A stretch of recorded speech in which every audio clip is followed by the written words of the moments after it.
This is the worst village so far in this country. Despite that, God has a plan for you. If somebody wants to argue me, go and ask Gideon. Gideon will tell you. When God was calling him, he told God, oh, me? No, I'm not sure that. Maybe you made a mistake. And he turned back and looked whether there was somebody behind that God is calling. And this is my own version. Just to explain things to you so that you can be able to understand it. He says, no, who am I? I come from this village, from this tribe, from this family, and so on and so forth. He says that you are the one I am looking for. God is going to use somebody here today. Amen. Hallelujah. Amen. So don't debase yourself. Don't cancel yourself out of the whole thing. Out of the whole equation. Don't cancel yourself out. You are in.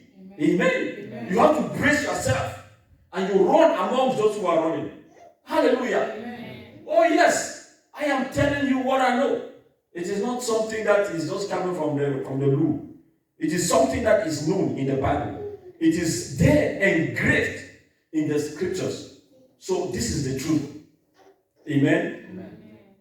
But I just want to welcome you all today to this wonderful Men of Integrity Conference. And we will be running with the team, Being a Man. Being a Man. I thank you for taking this time to be here. And I just believe, I trust God that it is going to bless. He's going to bless you and He's going to bless me too. Amen. Because I'm also here to be blessed. There are things that I'm going to say here that I will not know how they will come. But I'm telling you this already because I trust God in anything that I'm doing.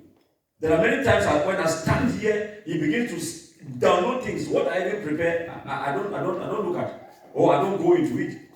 But the things that He downloads, there are also things that I also learn from it. Hallelujah. Amen. So we are going to learn something here. Whatever He has in stock for me, for me and for you, I am just humbling myself before Him. That He should use me as a farmer will use his tools, a digger and a cutlass, so that he can be able to plow the land, he can be able to work the land which He has carved out, whether it is for that season or for that year. Lord, I say I am here.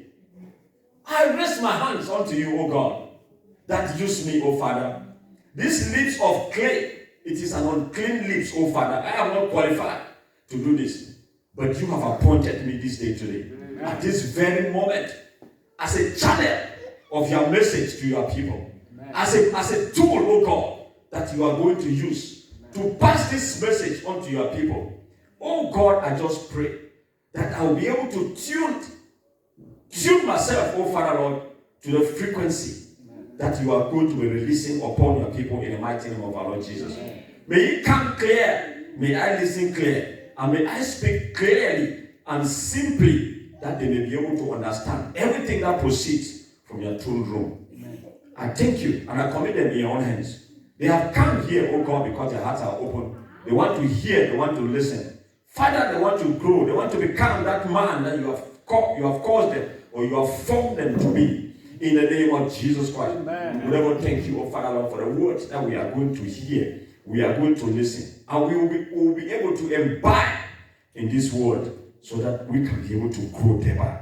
Amen. This is the sincere milk we are talking about. Lord, we will receive it with gladness. In Jesus' mighty name we pray. Amen. Hallelujah. Amen. Somebody shout hallelujah. Hallelujah. Shout hallelujah. Hallelujah. The Lord is good. All the time. And all the time, the Lord is here to bless us. We should not be looking left and right of who is not here. What is important is that we are here. Amen. Amen. We are people who are running their races. People who are running the race. The Bible tells us that the race is not for the swift. People who are running race, they don't look back. Because when you look back, what happens is that you miss your steps and you are distorted. And it can also happen that you fall. And when you fall, you give chance to somebody who was coming behind you to overtake you. If you were in front, you will give chance to the other person to come and overtake you, which of course you will not win the race. Now we are talking about carnal race. Spiritual race, everybody wins. But what is happening is that when you miss your steps and you fall back, Before you get up, others have gone ahead of you. And you will not get to the destination at the time that you're supposed to get to. But you will get there. Everybody will win the prize. But you yourself, you will know that, oh, I have failed in certain things. And I am lacking behind in certain things. I want men to open their ears today and listen. Are there men in the house? Yes. Please open your ears and listen. We must grow. I said we must grow. The must that it is in my sentence, it is in capitals and it is it is on it's just that I don't have a board here. I will write it, I would have written it and then I underline it for you. They are in capital letter and then they are in an underline. I underline it. It means that it is a key word in that sentence. So all of us must grow. Now, if we don't grow, some of us are lacking behind, some are going ahead, some are lacking behind, some are going ahead. You know that the equation is not actually balanced. Now, the Lord has pulled us out of the community to be the forerunner of his race, the forerunner of his people. And if we begin to lag behind, we are not going all together with the team. Do you know what? We are a weight to the whole team. Can you imagine what we are going to learn here today? Our fellow brethren that are supposed to be here, they are not here. They will not learn this thing. They will not learn. Tomorrow, if we are ahead and something is happening in their life tomorrow because they were not able to learn and to better their life, they will drag us back. Because the kind of love that we do carry, it is called agape, unconditional love. We will not hear our brother cry and then we'll continue to move ahead. We will stand and then we will go behind to go and see what is happening and see if we can give a helping hand. This is already dragging you behind. This is just what I'm trying to say. Please, if we hear about this thing, human development is very, very important in the life of a man. Now, when I talk about a man, I'm talking about a human being, a homo sapien. But for a man himself, I'm talking about a male to grow. Because the Bible tells us that when God created man, I will not even talk about created, because I understand that when he created man, he told us that he created him and he created them. So when he created man, woman was also inside. So when he says that he created them, it was not only man, it was also woman. Now listen, the Bible tells us that when he created man, it was like a spirit. Because there was no man living at that time. There was no man living. When he created, even when he said that, let us make man out of our own image and out of our own likeness, there was still no man. He didn't make any man, but he has made the man already in the spirit. And then he came down to some other verse. He says that, and God formed man. You know, when he says that in Genesis, that when he caused the rain, the dews to fall, because at that time there was no man to plow the land, so he caused the dews to fall. When the dews fall, I am sure that that dew was the blood of man that came. Because immediately after that verse, the Bible tells us that God formed man out of the dust. So if there was no dew, it wouldn't have been possible for man to be formed. Remember when we were children, we used to go and play in the sands. We would gather dust and so on and so forth. And we begin to build certain things. These things that we do build, they require water. Water is an element that holds molecules together.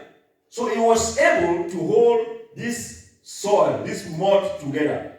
So he formed man out of the dust of the earth.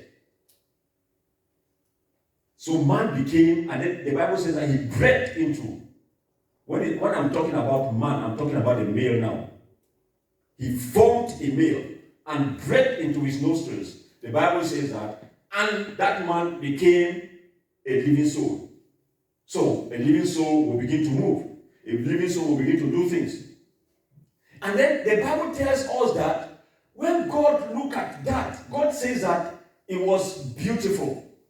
And that is the time. Look, the Bible is very, very nice. It's sweet to learn. When God began to create things, He created all these things, and man was the last one that He created.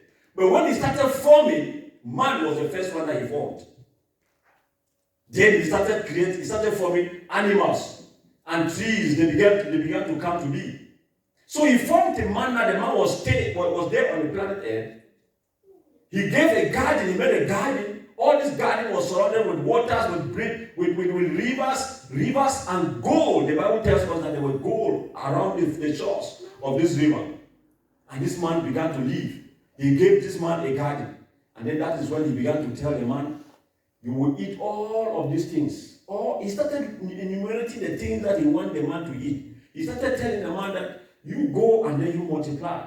I have created these trees for you. All seed-bearing trees, eat the fruits. Then he came to a place, he said, but that one that is in the middle of the garden, thou shalt not touch it.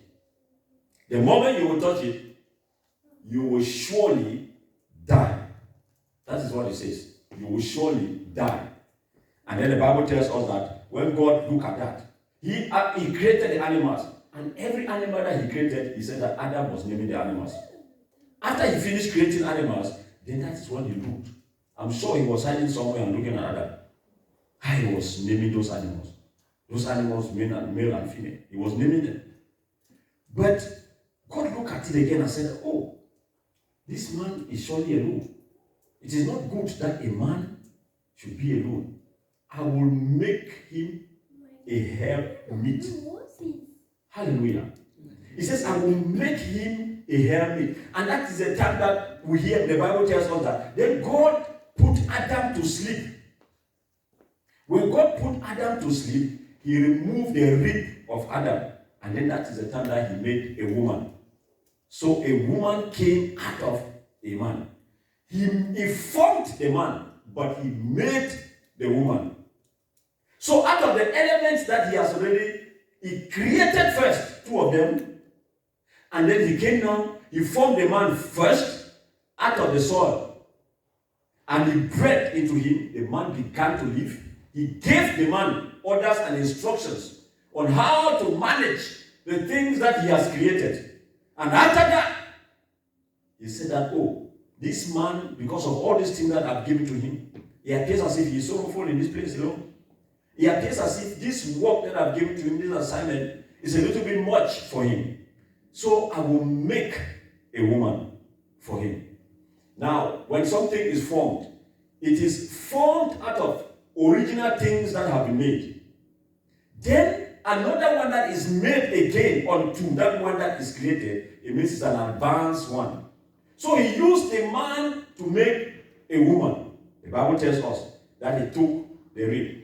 Now we must understand that there are many times that unbelievers, they use many things that the Bible talks about. The principles that the Bible gives to us, to human beings.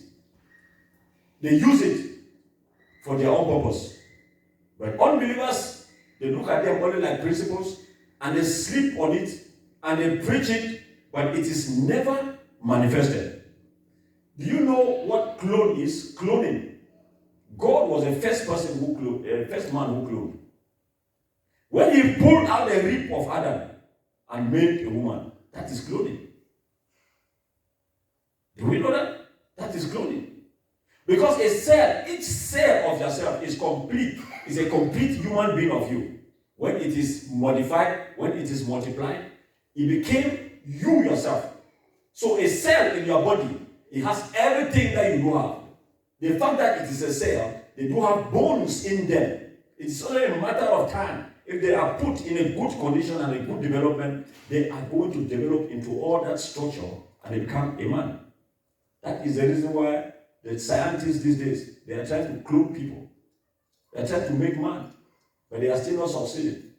Because what God made, it was because of His infinite wisdom.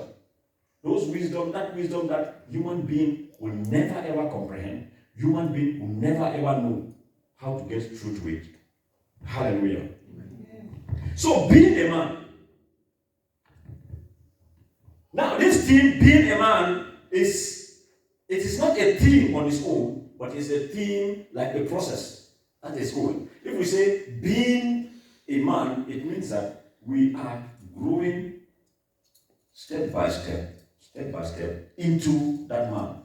Because just as never a day a Christian will say that I have completed the Bible or I've completed the Word of God, so too a man will never say that I have completed being a man.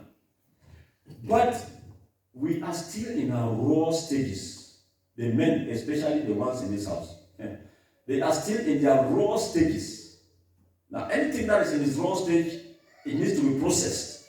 It goes through some processes before it is refined as a product that can be used.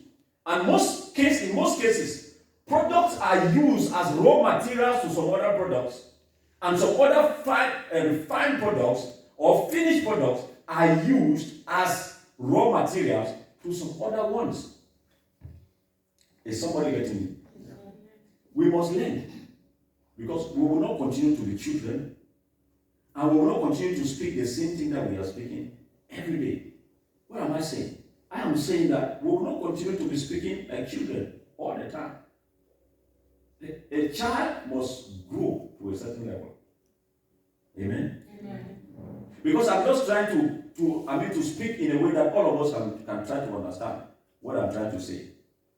I don't want to speak some things where people will go out of this place and they don't still know why they came here. Not that I'm speaking heresy, but because the understanding will be too low. So we need to grow in whatever we are doing. So what I'm saying is that things like this, it is an opportunity, it's a platform for us to move forward, for us to grow. There is never a day that anybody, any man or any woman will come into the presence of God and you leave the same. I don't care whether it is a woman or a man's conference.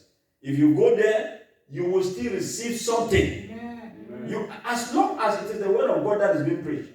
If it is purely on men that is being preached, the women, they will know exactly how their husbands are.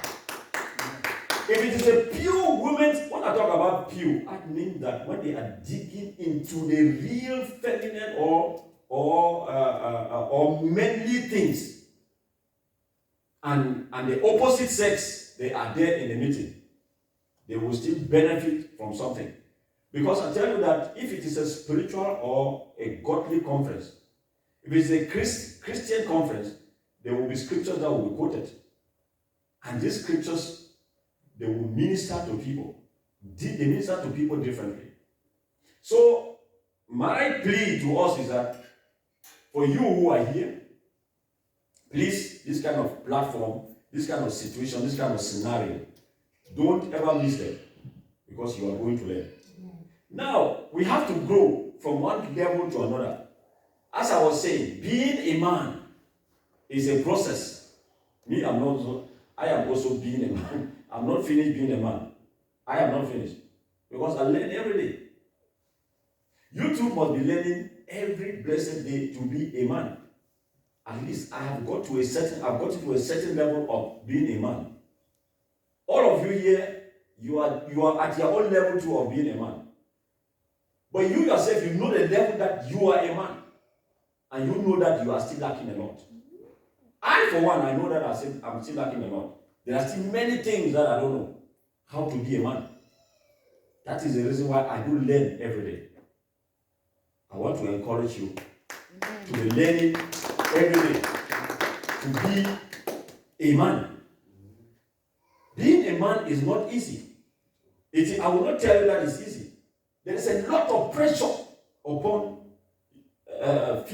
males here. There's a lot of pressure upon the life of a man. Because God created us as the one who has to bear the message and the instruction. You need to be the leader of your family. If we take Yeah, Abraham's example. No, I'm talking about Adam's example. Adam was created, as we said. He was given the instructions in his hands. And God expected him to teach Eve about what he has told him. Because God didn't come back again to say, oh, let me form a conference between you and Eve and let me be telling you all what I told Adam. No. He has told Adam and he knows that that thing will be transferred to that person that he has brought to him as a wife.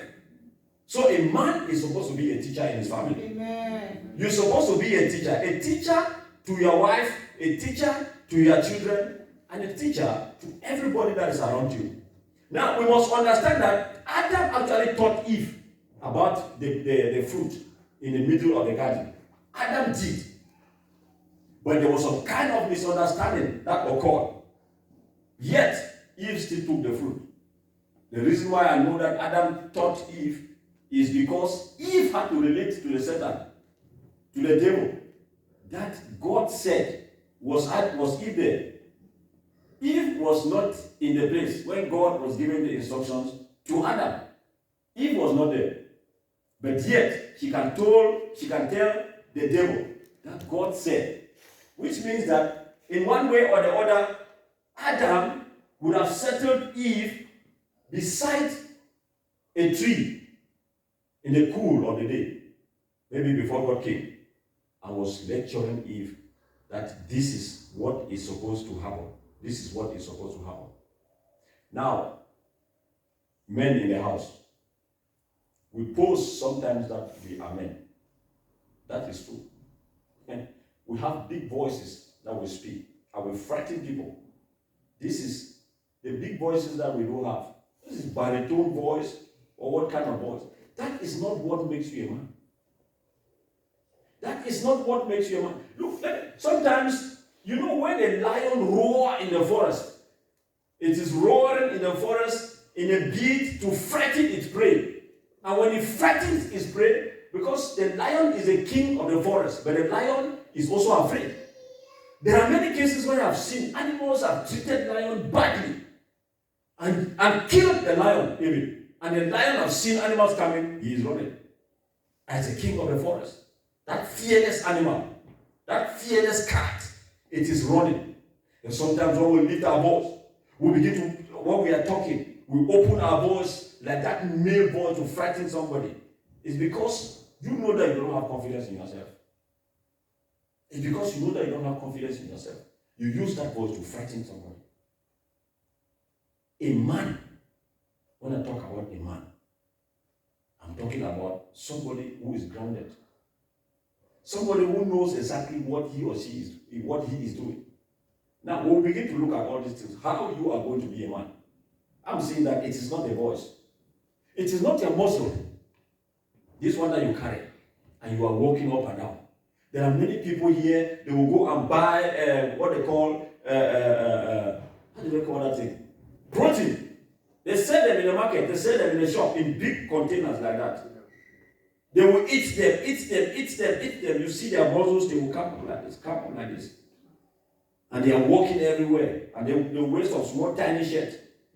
So that when they are coming, you see the muscles, that is how they are round, they are shining. You say, oh, this one can kill somebody. Wow, only with a blow. That thing, there is nothing inside. There is nothing inside. It's only water that is there. It's no muscle. Muscle, they are those tiny flesh inside. How many of those tiny flesh are contained in that ball of that hand that man is carrying? How many? Those are the things that give strength. One can have small tiny muscle like that, but they can hit that guy one blow, and the guy will not be able to sustain. So that is not what makes a man. We don't carry muscles and we are walking. We think that you are only a male. You are not a man. You are not a man. That is not what makes you a man. My people. So when you see people begin to behave like that, know that they are just trying to, cover up certain things. Cover up certain things. Because they know that they are not up to. A man is not that one that carries long beards. Going everywhere, you carry long beards. Because you are shaving. it doesn't mean that you're a man. It doesn't mean that you're a man. Have you gone to a place where people, they look at somebody, they say, you are talking with somebody, they say, that man, that is a man. That is a man. And the man is a man. You don't know that is a man, but somebody is telling you that is a man. What does that mean to you? It means that it is not somebody who just moves all around or is speaking things with his mouth. It's somebody who is prone in action. The man manifests his manhood and is respectable in the society. That is what we are talking about. He's not carrying things. You move all around, you think that you're a man. No. A man is not that one that shows power upon the weaker sex. People who are married, they beat their wives in their house and hit their chests. I am a man of this house. No. If you hit your chest that I'm a man of this house, automatically you are not. Because if you are a man, everybody will know. Everybody will know that you are a man. You don't need to hit your chest and tell somebody that I am a man, or tell your wife that I'm a man in this house before it's going to understand that you are a man. It means that you are failed already. Your wife's supposed to know that you are a man in the things that you do, in what you say, in the things that proceed out of your mouth, what you manifest, how your faith carries you, and what it brings you to. That is what makes a man. If you say you are a man, that is true. God has lifted you up. That this one I have chosen and have given you everything in your hand. Look, men, they have a lot of grace. Because I tell you that women are very intelligent. But yet, God gives grace to the men to swim in that capacity as the head of things. Succumbing under Jesus Christ, who is also your own head. And any man who does not succumb under Jesus Christ as his head, then forget. That one is cancelled. You are not a man. You may be something else, but not a man. Hallelujah. Our society today is looking for men. This society is crumbling because it doesn't have men. In Africa, the society is crumbling because it doesn't have men. You say, we have a lot of people. Men, they are there plenty. No. That's not the kind of man that I'm talking about. That's not the kind of man I'm talking about. We're talking about men of substance, men of capacity, men of integrity, men of honor. That we'll be looking at those qualities very soon. Those are the kind of people we are talking about, that they are men. People who can stand, when they walk here, the whole of this foundation will shake. They know that somebody is coming. This is the kind of men. This is the kind of men that we want to be. These are the kind of men that we want to develop, we want to grow in us. All of us here will know who Bill Gates is, right?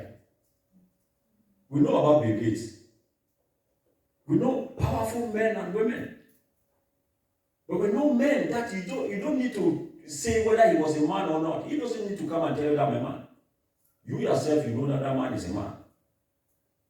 People who have kept the principles of God. And they have held onto it. And they are succeeding in life. Amen. Now, you as a man, you must always tell yourself and hit your chest that me as a man, it is not over until God says so. You must tell yourself that it is not over until I win. You must tell yourself this. And you don't just tell yourself because you have heard Isaac is saying it. That is not what I'm talking about. It must come from your own heart. You must come to a place where you stand. You look at your life back and you look all around. You say, oh, I am a man. It is not over. And it doesn't matter where I find myself. One thing that I know, God be for me, no one can be against me. And it is not over until I win. I will determine in my heart to win because I know God is for me. God has proposed for you to win as a man. Amen? Amen. As a man, all of you are here, I don't know, some of you have family already, and some you still don't have. But it is a sure thing that you are going to have family. And when you have families, that is the time that you begin to sense that ability of being a man, that capacity of being a man. Where are the knowledge and where is the wisdom going to come that you can be able to manage that family that God has given to you and manage your own life? Hallelujah. Amen. So someone's opinion must not determine who you are. Their opinion must not become their reality. No one should say that, oh, this one, no, it is a cast out. This one, no, this one cannot succeed. Never hear that. Because they are not God who can determine your destiny.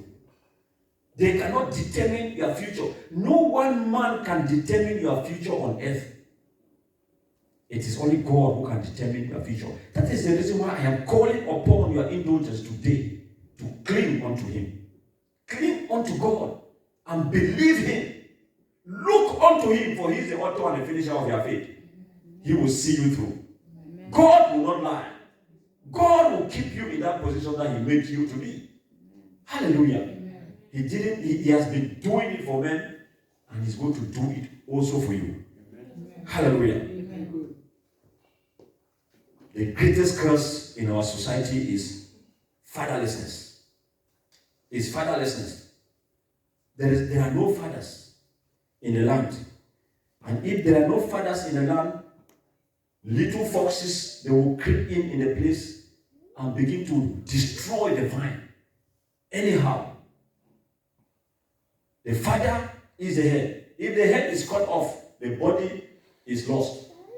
The body will die. So the society is perishing and is decaying today because there are no men. There are no fathers. Even if they are males all around, they still claim to be mature. I don't care whether they are 20 or 100 years. They still claim to be immature in the society. And they don't take their place. They don't take their responsibility. So they cause the whole situation, the whole country to be decaying. And they stand by and they watch at it as it decay. I pray that it may not be a portion. Amen. You will not see that kind of stuff decay and you stand by. Because the Bible says that you are a salt. And the salt is for preservation. You will preserve. Amen? Amen. You will preserve this generation. And you will preserve the next. And you will preserve the next. Amen. You know that it is the male that carries the seed of development of everything. And you are the one who determines anything that comes on earth. So please take your position and take your step and begin to function as that man. Hallelujah. Amen. A male can yet be in the house, but yet a father is missing. Do you know that? A father is not somebody, is not a male that is in the house. No. A father is not a male that is in the house.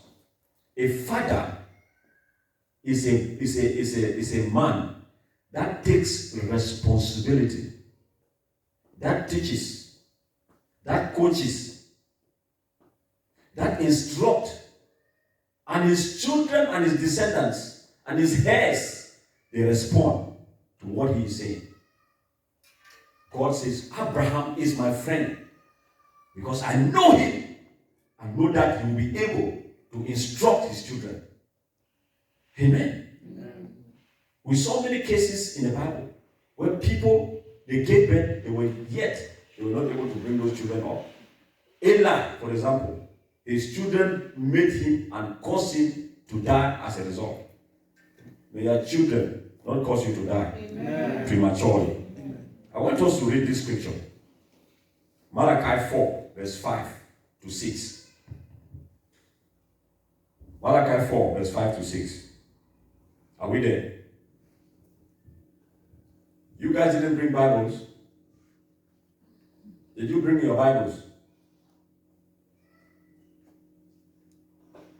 You cannot come to a meeting like this without your Bibles. Malachi 4, verse 5 to 6. The Bible tells us that, behold, I will send you Elijah, the prophet, before the coming of the great and dreadful day of the Lord. And he will turn the hearts of the fathers to the children, and the hearts of the children to their fathers, lest I come and strike the earth with a curse. Did you hear that? Malachi is the last book of the Old Testament. And after Malachi, we realize that there's an empty page in the middle. That empty page that is in the middle is 400 years. So Malachi was writing this thing and writing it fast before his pen stops for 400 years. 400 years was a year, there were years of silence that God was not talking. But Malachi has spoken it all. And he says that now the days of David, I will send you Elijah. He said, behold, I will send you Elijah the prophet. Elijah was not existing anymore, isn't it? Elijah has gone past long time. Elijah the Tishbite. This Elijah that he was saying here is not Elijah the Tishbite. Elijah has gone. The Elijah that he was talking about here, it was John the Baptist. John the Baptist. You remember when John the Baptist came from the forest and he was moving all around. And people, they sensed that the Elijah of the old has come again. And people were talking. If you read Luke 1 verse 17, you will get a glimpse of that in it. And he said, before the coming of the great and dreadful day of the Lord, and he will turn the hearts of the fathers to the children. Why was he saying this? Because the society has scattered. The children are running away. They have run away from the fathers. And the fathers have run away from the children. The whole thing is in a chaos, in a chaotic situation. So he is saying that that day will come again, even before the great tribulation. That Elijah, that is John the Baptist, who will be the forerunner of Jesus Christ. He will come to introduce fatherhood to this society. And he says that he will turn the hearts of the fathers to the children and turn the hearts of the children to the fathers. Amen. Amen. I believe that your heart will be longing for your own children. Amen. Amen. They will have that connection for your own children. Amen. That you will be able to teach them. You will be able to teach your children that they will be able to respect and follow the word of God. Hallelujah. Amen. Those are our responsibilities. The responsibility of parents is to teach their children. Then when Jesus Christ came, what did Jesus Christ do?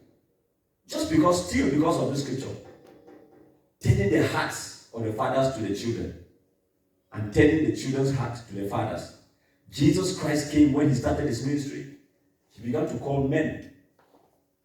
The 12 disciples that Jesus Christ had, they were all men.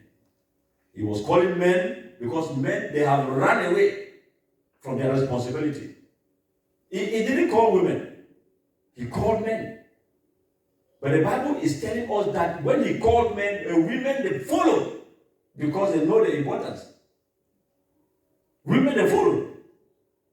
God was calling men so he may be able to train them, teach them the necessity and the importance of the society, their own importance in the society that they find themselves, so that they can be able to attract their children again once more. The children of today, they are the leaders of tomorrow, and they are the next generation of tomorrow. So if the children are not cared, then we will be heading for a total destruction. So God knew this, and when he came, he began to call the men and to teach them. No wonder the Bible tells us Jesus was moving all around, calling all kinds of men, people who were thieves, tax collectors. Some of them, they were politicians. Some of them, they were all about going their businesses. And he pulled them out of all those busy schedules and bring them. I was teaching them on how to do things, on how to make family, on how to respect themselves. Hallelujah. Amen. I believe that Jesus Christ has chosen somebody today. Amen. And you will grow in that light as he has taught you. Amen. As a man. And you will be a good father. Hallelujah. Amen. There is no important information that will come out than the one that a father is on the dying bed that will give to the children. There are many accounts that we have seen in the Bible that people, before they die, they will sit down. The Bible tells us, before Isaac gave up the ghost, he gathered himself. The fact that he was very, very weak, and he called his children. Jacob, the same thing. David, the same thing. We will look at some scripture here about David, how he called his own son. They called, and they were telling them, because all in their life, they have studied the son, and they know who that son is. And so they are giving their last word, because they know this one, they will never see it again. This is the last. And so they call them. So in the book of 1 Kings 2, verse 1 to 3, in the New King James Version, this is David speaking. David. The Bible tells us that now the days of David drew near that he should die. It means that David has lived his life in a good, full age. And the time for him to join his forefathers have arrived. The time for David, the days of David drew near that he should die. And he charged Solomon, his son, saying, listen carefully, my dear brothers. He says, I go the way of all the earth. Be strong. This is David talking to the son Solomon. He says, I'm going the way of all the earth. But he is warning him, be strong, therefore, and prove yourself a man. Wow. Prove yourself a man. He says that be strong, therefore, and prove yourself a man. And he says in verse 3, and keep the charge of the Lord your God, to walk in his ways, to keep his statutes, his commandments, his judgments, and his testimonies, as it is written in the law of Moses, that you may prosper in all that you do and wherever you turn. These are the last words that were coming from the mouth of David, the father of Solomon. He was telling him that he should be strong. Don't be afraid. Be strong. Whatever is coming against you, stand firm, stand still, and know that the Lord God is for you. Amen. Amen. And he said, prove yourself a man. How do you prove yourself a man? You have to walk in the ways of the man. You have to do the things that you have been called to do. Amen? Amen. He said, prove yourself a man and keep the charge of the Lord your God. Now, any man who has not submitted to the will and the purpose, the principles, the ordinances, and the laws of the Most High God, he should count himself out. That is not a man. A man who cannot fear God is not a man. I don't care whether it is somebody who is preaching. I'm talking about somebody who does not fear. We have seen people, we have heard about pastors. They beat their wives and their children mercilessly. And they come to church the next day and they are preaching. And the wife is sitting here. He's looking at them. He said, they said, touch not my anointed and do my prophet no harm. When we talk about fearing God, we are talking about walking in the ways of the Most High God. Humble yourself before him and follow his principles and his ordinances. It's not only by word. It is by action. That is what we mean. It is by action. It's by action. It's not by word. We are not saying an apostle is the one actually who fears God. A simple Christian can be in the church, but that Christian fears God more than many preachers. Because many preachers, they go out, you don't know what is transpiring behind them. And if you really go deep into their lives, their own private life, you realize that many things are transpiring.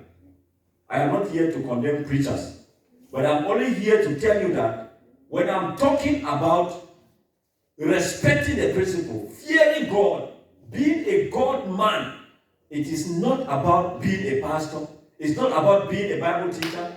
It is not about being an apostle or an evangelist. That is not what I'm talking about.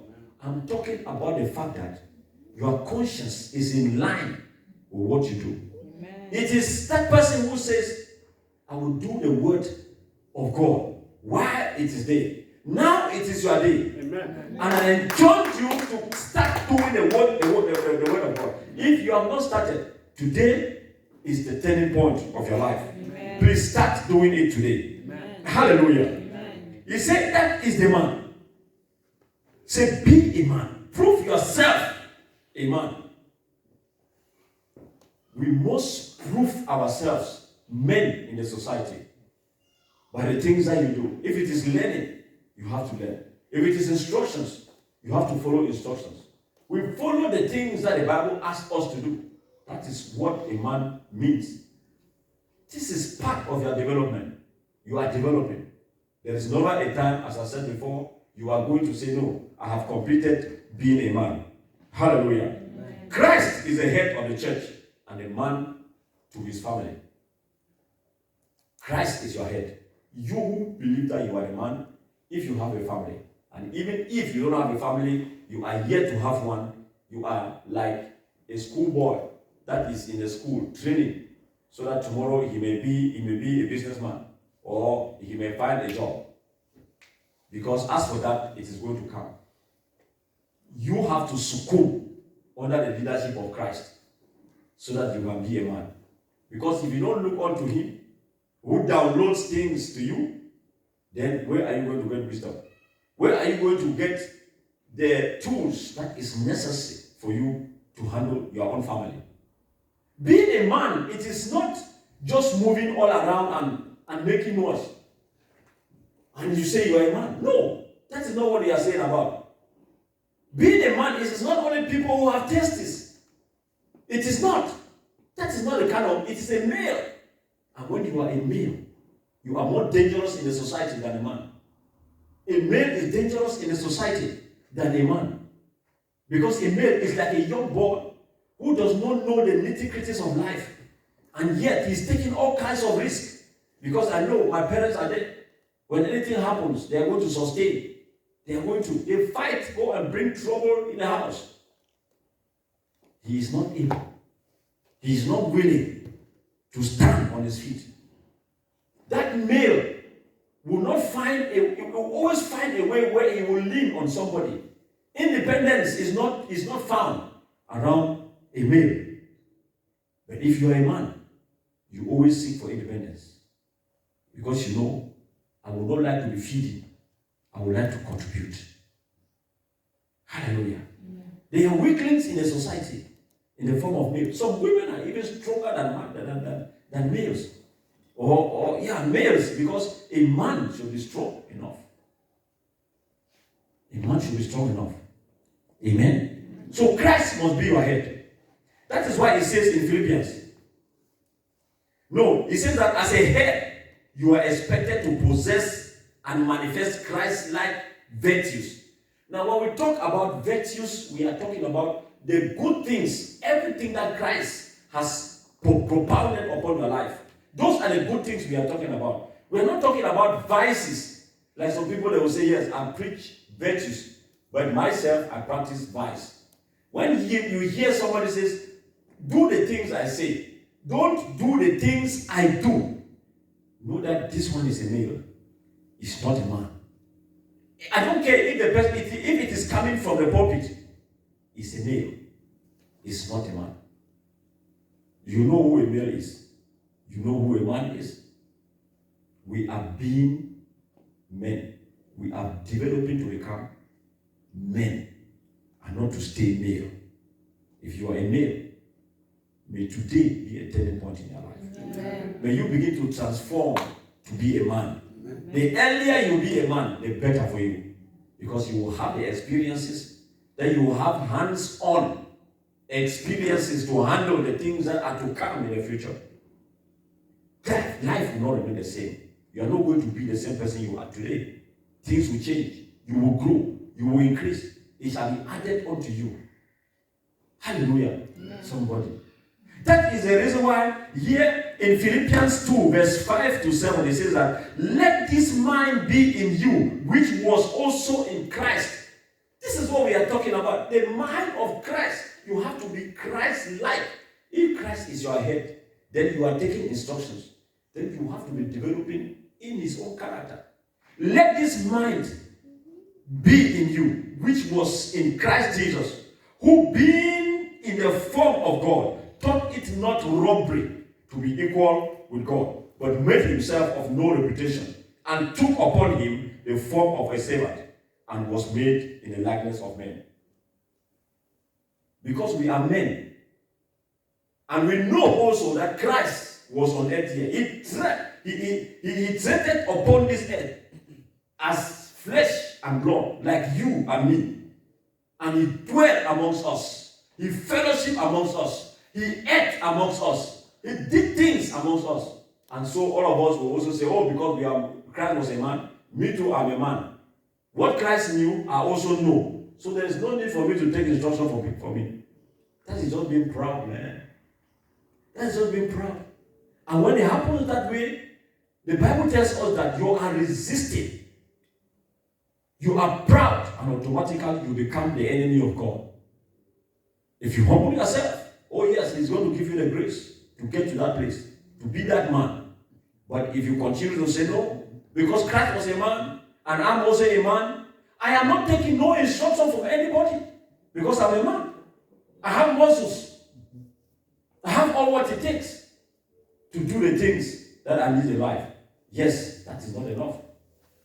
Amen? Amen. That is not enough. Humble yourself. Say, let the mind of Christ be in you. Christ was also God.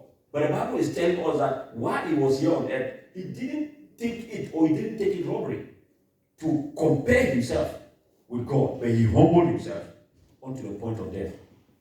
Hallelujah. Amen. So what Christ is telling us to do as men, let us do it. Let us do it. Virtue is very, very important. What is virtue then? It's a morally good behavior or character. Whatever we do is our morals that are going to show what is inside. Character is a real man. Is a real man that is in you. That is you. Character is what God sees in man. Hallelujah. So morally, we should form ourselves that it is our character that comes in and manifests itself as our morals as men in this society. May you grow to be a morally inclined man. Amen. Amen. Amen. And it says it is the thinking and the doing of what is good and avoidance of what is not good. That is virtue. The thinking and doing of what is good, and you avoid what is not good. In other words, it is moral excellence. The virtue we are zeroing in on today is honesty. Honesty, which signifies conveying the truth both in word and in deed. The society is full and filled with men who will speak and don't do what they say. They speak something and they nod their head, yet they do the opposite of what is happening. I'm sure it's not going to be like that with you. Amen. Honest people, they are people of God. Honest people. God requires honesty from all of us. And if we speak things, we must hold on it. And we must stay on it. Amen. Now, let us look at what honesty is. Honesty is a direct reflection of your inner character. That is what you think inside. That is what you do. What God, the Holy Spirit drops in you, that is what you do. You are not that person who resists the Holy Spirit. But when the Holy Spirit speaks, you do contrary. That is not a man. Amen? Amen. Your actions are a reflection on your faith. And reflecting the truth in your actions is a part of being a good witness. Whatever you do will be a witness that the word of God is living in you. Because the Holy Spirit is not confused, my brother. It's not. When He tells you something and you do the contrary, even a naked eye will know that this one is a hypocrite or is a male. is not a man. Because if you claim to be a Christian, even the unbelievers they are looking unto you for certain things. And if you cannot meet up to, they will suspect you that this one, they are sure this man is fooling himself. He's fooling himself. He's not doing the things that he's supposed to do. You remember the guys in Antioch? The Bible tells us that they were first called Christians in Antioch. And they were called Christians. It was not because they carried some flag. They were moving all around with that flag. They didn't move around with any flag. They were just moving around, doing their own things. People look at them. The way they were behaving, their attitude. They know that this one is coming from the house of Christ. This one has sat at the feet of Christ. Christ has stopped this one. And the anointing that was upon Christ's body has rubbed upon this. That is the reason why they are also walking like Christ. Their characters are like Christ. Their attitudes are like Christ. So they are Christians. Yeah? So they are Christians. If you come from Cameroon, they will call you a Cameroonian because you are coming from Cameroon. So you who they call a Christian, it means you are coming from Christ. You are a Christian coming from Christ. Somebody will come from Germany, they say a German, not German, German. A German. Hallelujah. Amen. So it is our character, our attitude, what we manifest. That is what it is going to testify. The Bible says that it is going to give testimony to the outsider that this one is a man. What kind of testimony is your character showing to people? What kind of testimony is your attitude showing to the outsiders? I'm talking about the onlooker. Anybody who looks at you doing your things, moving up and down. What kind of attitude, what kind of manifestation is that? What are you displaying? Or what is your body? What is your character writing on the wall so that people can read? What is it writing? You must be writing something. And it is that thing that when they read, they will know whether you are a fake or you are a real. Now, fake is a male, the real is a man. Hallelujah. Amen. I pray that your character will write good things. Amen. That people can read and know that this is a man and it's not a male. Amen. Amen. Hallelujah. So this quality is an essential aspect of God's own nature and purposes, and is expected of those whom he calls his people. These things are expected of us. It's not only God who is expecting. Me too, I'm expecting it. You are expecting it also from me. Each one is expecting from each one that this character must be exemplified. They must be manifested so that we can see. Amen. Amen. So honesty is a direct reflection of your inner character. Why should we be honest in all our doings? In all our doings. It's not some. There are no small doings that we go and do small lie here. Then we say some they are big. This one, no, we cannot lie. But we can do some small lie this side. It's talking about why should we be honest in all our doings? In anything that you do, in all your transactions, why should you be honest? Why should you be honest? We should be honest because God demands honesty from us. He demands it. He demands honesty. Because he knows that dishonesty brings strife amongst his people. If God wants peace, and he says that, do everything in your power so that you can be at peace with all. If it is in your power, do it so that you can be at peace with all. God demands honesty from us. God requires us as his children to be honest in all our doings, whether in public or in private. Because most of the time, when we come out of the whole sin, out of our blanket and out of our hiding place, oh yes, we become, what is it? We become like somebody who, when we smash an ant, the ant is not going to die. We speak like our voices, they are Holy Spirit, especially when we find ourselves in the church. This is double face. But when we are in private, we become lions and tigers. When we are in our houses, we become tigers in there. No, that is dishonesty. God is expecting honesty from us. What we do in private, it is the same thing we should do in public. And what we do in public, we should do it in private too. We should not only hide and say no. So in Psalms 15, verse 1 to 5, the Bible says that the scripture demands that believers walk uprightly, walk righteously, and speak truth in their hearts.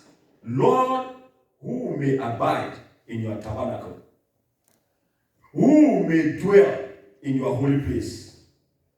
He who walks uprightly. These are the people who are able to dwell in his tabernacle, who are able to dwell in his holy place. He who walks uprightly and walks righteously and speaks the truth in his heart. He who does not backbite with his tongue. This is a man. He doesn't backbite, nor does evil to his neighbor. Most of the time, some people, anywhere they live, their neighbor is a problem. If they live here today, their neighbor is a problem. If they move from that place to another city, immediately they arrive that place, their neighbor is a problem. Anywhere they go, their neighbors are always problems. They themselves, they are clean. They are never a problem. Check yourself. If you are a male, check yourself and be a man. Your neighbor should not be a problem everywhere you go. If your neighbor is a problem everywhere you go, it means that the problem, it is you who is bringing it to your neighbors. Anywhere you go. So he does no evil to his neighbor, nor does he take up a reproach against his friend, in whose eyes a vile person is despised. But he honors those who fear the Lord. He who swears to his own hurt and does not change. He who does not put out his money at usury, nor does he take a bribe against the innocent. He who does these things shall never be moved. People take a lot of bribe.